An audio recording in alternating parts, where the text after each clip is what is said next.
दोस्तों नमस्कार, मेरा नाम संजय मग्गू है और मौजूद हैं देश रोजाना के डिजिटल मीडिया मंच पर।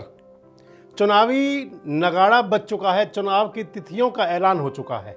देश में 7 चरण में जो चुनाव होना है उसके लिए पूरी तैयारियां हैं और पहले चरण का चुनाव आज से ठीक 19वें दिन यानी कि 19 अप्रैल को होगा, जिसमें 101 लोकसभा की सीटों पर मतदान हो जाएगा।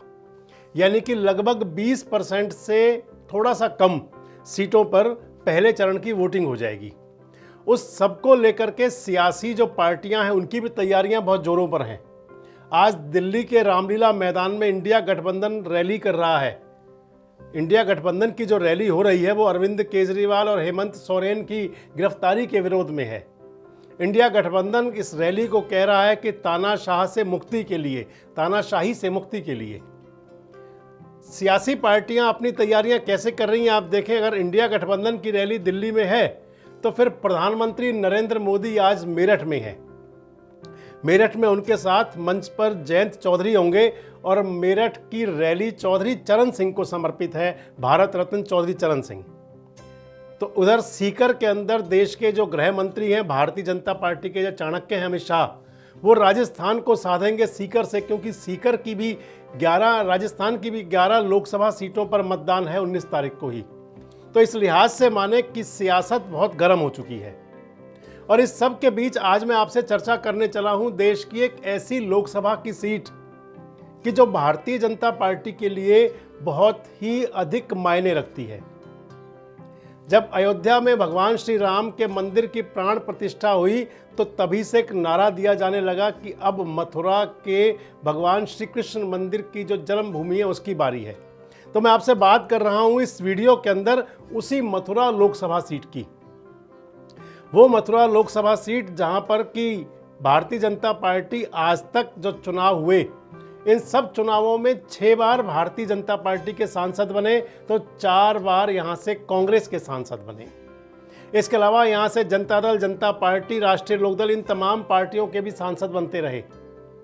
लेकिन यहां की एक खूबी एक ऐसी है कि इसने जहां सिने तारिकाओं को, यानी कि हेमा मालिनी आज वहां से सांसद हैं, तो कवि हृदय अटल बिहारी वाजपेयी की इस मथुरा सीट पर जमानत जब्त हो गई थी, चुनाव हार गए थे।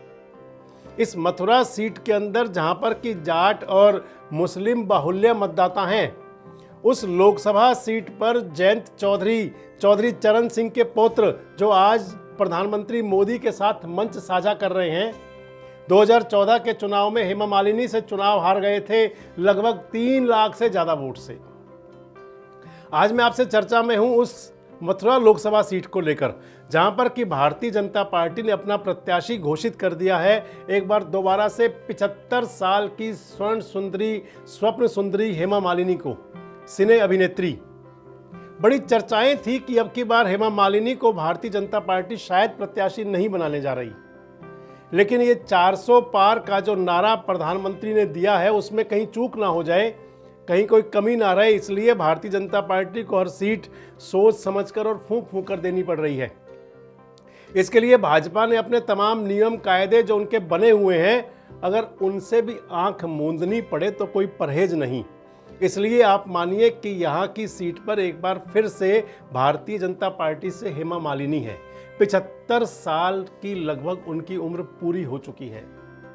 लेकिन इस सब के बावजूद जो मैंने आपको बताया कि सत्ता जरूरी है, सीट जीतनी होती है, तो फिर नियम कायदों पर कई बार आंख फेरनी पड़ जाती है, उन पर डस्ट डालनी पड़ जाती है कि उनको साइड कर दिया जाए। चुनाव जीतना जरूरी है राजनीति के अंदर और लोकतंत्र के अंदर। और तब से चर्चाएं हैं कि हेमा मालिनी को आखिर टक्कर देने कौन आएगा, हेमा मालिनी के मुकाबले पर प्रत्याशी कौन होगा। तो मैं आपको एक नाम बता रहा हूं, आपको चौंका सकता है, लेकिन जिस पर कांग्रेस के अंदर बड़ी सुगबुगाहट है कि उनको क्या चुनाव मैदान में उतार दिया जाए। जिनका मैं नाम लेने जा रहा हूं उनकी पृष्ठभूमि तो हरियाणा का भिवानी है, लेकिन क्योंकि जिस प्रकार सिने अभिनेता मुंबई से आकर हेमा मालिनी अगर मथुरा जीत लेती हैं तो फिर खिलाड़ियों और जो फिल्म कलाकारों और तमाम सेलिब्रिटीज़ के लिए ये बंधन, सीमाओं के बंधन वहाँ फेल हो जाते हैं। इसलिए हेमा मालिनी के मुकाबले जहाँ एक तरफ हेमा मालिनी है, ड्रीम गर्ल हैं, सिने तारिका हैं, बहुत उनका नाम रहा है, तो उनका मुकाबला करने के लिए कांग्रेस यहाँ पर बॉक्सर, स्वर्ण पदक विजेता, ओलंपिक में जीत चुके, कई और देश के लिए पदक ला चुके बॉक्सर विजेंद्र सिंह को लाने की तैयारी में है मथुरा लोकसभा से। आपको बता दूं कि 2019 के लोकसभा चुनाव से पहले विजेंद्र सिंह ने ज्वाइन की थी कांग्रेस में रहते हुए साउथ दिल्ली से उनको प्रत्याशी बनाया था कांग्रेस ने, लेकिन 2019 की जो लहर थी, मोदी लहर, उसके सामने वो टिके नहीं, चुनाव हार गए थे। और अब कांग्रेस की तैयारी ये है कि बॉक्सर विजेंद्र सिंह को चुनाव मैदान में उतार दिया जाए मथुरा से। उत्तर प्रदेश के अंदर जो इंडिया गठबंधन, जिसमें कि समाजवादी पार्टी और कांग्रेस दोनों भागीदार हैं, 17 सीट वहाँ मिली हैं कांग्रेस को और मथुरा की सीट कांग्रेस के खाते में है। इसलिए कांग्रेस की तैयारी वहाँ पर सेलिब्रिटी के सामने एक सेलिब्रिटी को लाने की है, यानी कि हेमा मालिनी के मुकाबले अगर विजेंद्र सिंह को भेजा जाए तो कैसा रहे। विजेंद्र सिंह के पीछे आप माने कि सबसे बड़ा बात तो ये आ जाएगी कि विजेंद्र सिंह जाट बिरादरी से हैं। और जो मैंने आपको बताया कि जो मथुरा की लोकसभा सीट है, यहाँ पर जाट और मुस्लिम का बड़ा कॉम्बिनेशन है। अगर दोनों समुदायों की, जाट और मुस्लिम समुदायों की वोट मानकर चलें तो लगभग 32% से ज़्यादा वोट अकेले इन दोनों समुदायों की मथुरा लोकसभा पर है। आप देखें तो हेमा मालिनी का भी एक कनेक्शन जाट वाला बनता है, क्योंकि हेमा मालिनी धर्मेंद्र जी की धर्मपत्नी भी हैं, दूसरी धर्मपत्नी।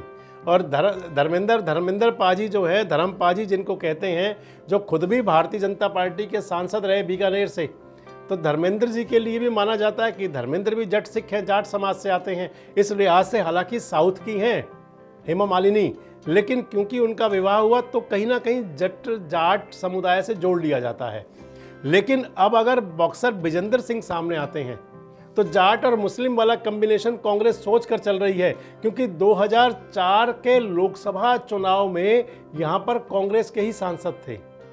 2009 के चुनाव में यहां से जयंत चौधरी जीत गए थे। 2014 और 2019 हेमा मालिनी है।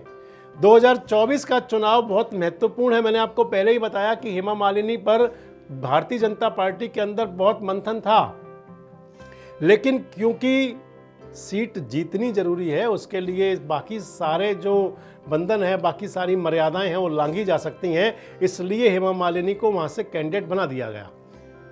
और अब जब हेमा मालिनी कैंडिडेट हैं और मैं आपको बता रहा हूं कि कांग्रेस से विजेंद्र सिंह का नाम ले रहा हूं जो आपको, तो विजेंद्र सिंह के साथ आप 2-3 बातें और जोड़ सकते हैं। एक तो वो सेलिब्रिटी हैं, बॉक्सर हैं, बॉक्सिंग के पंच वो बढ़िया जानते हैं, तो जो सियासत के अंदर उन्हें अपने पंच आजमाने होंगे, उसके अंदर शायद उनको वो खेल वाले हुनर भी कहीं काम आए। सेलिब्रिटी वैसे हैं ही, वो जाट समाज से आते ही हैं। किसान आंदोलन और पहलवानों के, खिलाड़ियों के आंदोलन में विजेंद्र सिंह की बड़ी भूमिका रही। आपको बताता चलूं कि एक दिन वो ध्यान होगा आपको, आज से लगभग 4-5 महीने पहले विजेंद्र सिंह के सोशल मीडिया प्लेटफॉर्म एक्स पर एक टिप्पणी आ गई थी कि राजनीति को राम राम। हालांकि उसके तुरंत बाद उन्होंने उसको हटाया और कहा कि ये पोस्ट गलत हो गई थी। आज भी वो राजनीति के अंदर सक्रिय हैं। पिछले दिनों ये भी चर्चा चली थी कि कहीं क्या विजेंद्र सिंह आम आदमी पार्टी में जा सकते हैं, लेकिन वो हुआ नहीं। और आज की जो स्थिति है तो उसमें आप मान लें कि आम आदमी पार्टी कांग्रेस के बहुत नज़दीक है। आज जो रैली हो रही है दिल्ली के रामलीला मैदान में अरविंद केजरीवाल की गिरफ्तारी के विरोध में, उसमें कांग्रेस ने पूरा जोर लगाया हुआ है। कांग्रेस के बहुत बड़ी संख्या में कार्यकर्ता जा रहे हैं। इस लिहाज से भी इंडिया गठबंधन जो है, समाजवादी पार्टी प्लस आम आदमी पार्टी प्लस कांग्रेस, बाकी जो पार्टियां साथ में हैं, इनका गठजोड़ जो मजबूती से काम भी कर रहा है। ऐसे लिहाज में क्या मथुरा की लोकसभा सीट पर विजेंद्र सिंह प्रभावशाली साबित हो सकते हैं? आपसे जवाब चाहेंगे, क्योंकि आप हमारे सुधी दर्शक हैं और हमें हमेशा हमारे कमेंट्स बॉक्स में आकर प्रतिक्रिया दिया करते हैं। तो आपसे बड़ा सवाल ये कि कृष्ण की जन्मभूमि, जो कि भारतीय जनता पार्टी की जो अगली उनकी धर्म वाली राजनीति है, उसके अंदर एक अगला पड़ाव है अयोध्या के बाद मथुरा। क्या मथुरा के जनता को वो प्रभावित करेगी? क्या मथुरा लोकसभा सीट पर विजेंद्र सिंह जो कांग्रेस से अगर आते हैं बतौर कैंडिडेट, तो क्या वो हेमा मालिनी पर भारी पड़ सकते हैं या हेमा मालिनी को मजबूत चुनौती दे सकते हैं? और सबसे बड़ा सवाल कि उत्तर प्रदेश के अंदर भारतीय जनता पार्टी 80 की 80 सीट का नारा दे रही है। क्या भाजपा वहां पर 80 वाला प्रदर्शन कर सकती है? कमेंट्स बॉक्स में अपनी प्रतिक्रिया जरूर दें और इस प्रकार के वीडियोस अपडेट्स के लिए हमारे साथ जुड़े रहें, देखते रहें देश रोजाना।